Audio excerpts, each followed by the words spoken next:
మీకు గుర్తుందో లేదో మీ కాంగ్రెస్ పార్టీ కూడా ట్రోల్ చేసింది. కేటీఆర్ అసెంబ్లీ ఎన్నికల ముందు ఇంట్లో గణపతి పూజ జరుగుతూ ఉంటుంది.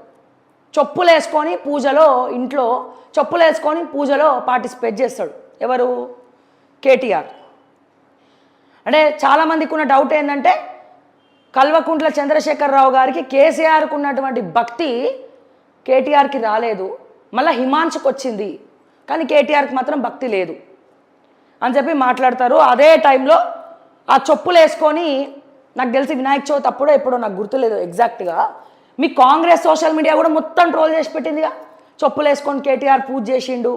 కానీ ఏమైంది తర్వాత?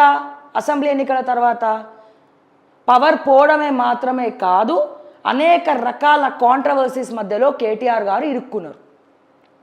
అంతేకాదు, అంత పెద్ద యాదాద్రి కట్టిన కేసీఆర్,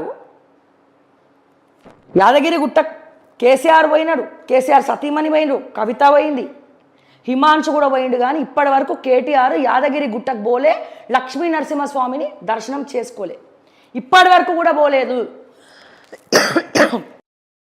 కేటీఆర్ అంటే దాని అర్థమైంది, పోవాలని నాకు మనసు రాలేదా?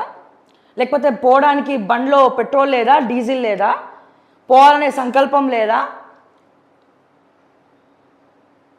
లేకపోతే నరసింహస్వామి ఆశీస్సులు ఇంకా కేటీఆర్ అనుగ్రహం దక్కలేదా? ముఖ్యమంత్రి స్థానంలో ఉన్నటువంటి కేసీఆర్ గుడి కట్టిస్తే, రెనోవేట్ చేస్తే, యాదాద్రిని రెనోవేట్ చేస్తే,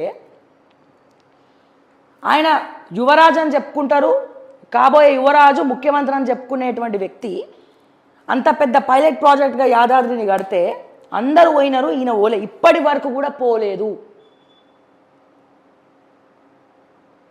మరి మేబీ అందుకే ఈయన చికాకులేమో. దయచేసి ఈ వీడియో కేటీఆర్ గారు కూడా చూడాలని కోరుకుంటున్నాను నేను. అందుకే ఈయన చికాకులు, ఇన్ని కాంట్రవర్సీస్ కూడా ఉండొచ్చేమో మరి మేబీ. మరి ఎందుకు బలికిస్తున్నాడో, నా ద్వారా బలికిస్తున్నాడు. ఇప్పటివరకు పోలే కేటీఆర్, ఎప్పుడు కూడా యాదగిరి గుట్టకు పోలే, యాదాద్రికి పోయి దర్శనం చేసుకోలేదు. అంటే మనం అనుకుంటాం కానీ మనకే తెలియకుండా ఏదో ఒకటి మనల్ని అడ్డుకుంటుంది.